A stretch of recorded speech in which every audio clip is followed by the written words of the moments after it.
आचार्य savvy जी, अब भाई confusion तो लगभग दूर हो ही गया है, लेकिन कई राज्यों में 21 को भी लक्ष्मी पूजन किया जा रहा है। तो अगर वो 21 को लक्ष्मी पूजन करते हैं, क्या वहां पर क्षेत्रीय स्थितियां भी मायने रखती हैं? और अगर 21 को पूजन करते हैं तो क्या वो शास्त्र सम्मत रहेगा क्या? बिल्कुल। तो दीपावली के इस महा उत्सव की हार्दिक शुभकामनाएं हैं। मेरे सभी पैनलिस्ट को भी बहुत शुभकामनाएं हैं।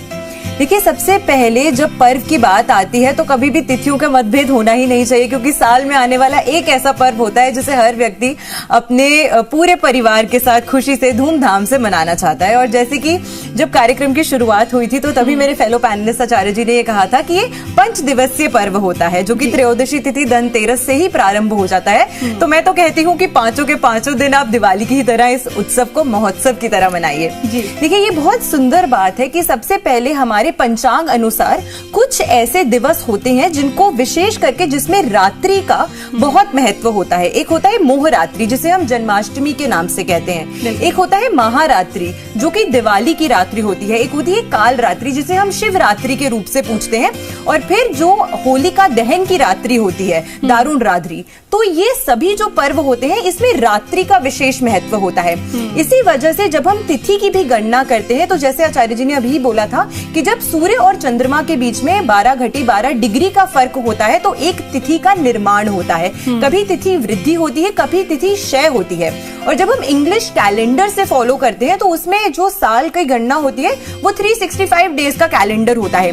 लेकिन चंद्रमा की गति से गणना करने पर यही जो साल होता है वो 354 डेज का साल होता है। तो इसी वजह से जब हम हिंदू पंचांग की मान्यता से जब तिथि की गणना करते हुए किसी पर्व को सेलिब्रेट करते हैं, तो उसमें हमें हिंदी और हिंदू मान्यताओं से आने वाली जो तिथियां हैं उसी के साथ इस पर्व को मनाना चाहिए।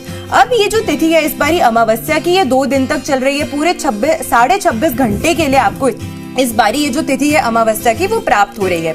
और इसी कारण से लोगों के मन में ये विचार बार बार आ रहा है कि किस दिन हमें मनाना चाहिए। सबसे उपयुक्त यही है कि आपको 20 तारीख को ही जो ये पर्व है वो मनाना चाहिए दिवाली का, क्योंकि आपको जो पूजा अर्चना करने के लिए माँ लक्ष्मी की पूजा स्थिर लग्न में की जाती है, जो कि वृषभ लग्न आपको संध्या काल के समय प्राप्त हो रहा है। 7:08 से मुहूर्त शुरू होगा वृषभ लग्न का। तो इस दौरान अगर आप अपने घर में माँ लक्ष्मी की पूजा अर्चना करते हैं तो ये सबसे उपयुक्त है। अब 21 तारीख को जो लोग अपने, क्योंकि कुछ ऐसे भी स्थान है जैसे महाराष्ट्र आदि कुछ ऐसे स्टेट्स हैं जहाँ पर जो पंचांग है या जो वहाँ के विद्वान शास्त्री हैं वो ये कह रहे हैं कि आपको 21 के दिन पर ये जो पर्व है वो मनाना चाहिए, क्योंकि देश भर में सूर्य अस्त और सूर्य उदय का जो समय होता है वो लॉन्गिट्यूड लैटिट्यूड की गणना में कुछ फर्क आ जाता है। इसीलिए तिथि का जो फर्क है वो आ जाता है। जिन जिन जगहों पर 5:30 बजे से पहले सूर्य अस्त हो रहा है, क्योंकि उसके बाद भी 25 मिनट तक आपको जो अमावस्या की तिथि है वो प्राप्त होगी। तो उस हिसाब से अगर आप 21 को मनाना चाहते हैं इस पर्व को तो आप मना सकते हैं। लेकिन अगर सिंह लग्न की पूजा की बात आती है या स्थिर लग्न की लक्ष्मी पूजन की बात आती है तो उसका सबसे उत्तम समय आपको 20 तारीख को प्राप्त हो रहा है। और आप अगर अपने व्यवसाय कार्यस्थल पे पूजा करना चाहते हैं, क्योंकि ये जो तिथि है वो सुबह शुरू नहीं हो रही है 20 तारीख को, ये 3:45 से लगभग तिथि शुरू हो रही है दोपहर को।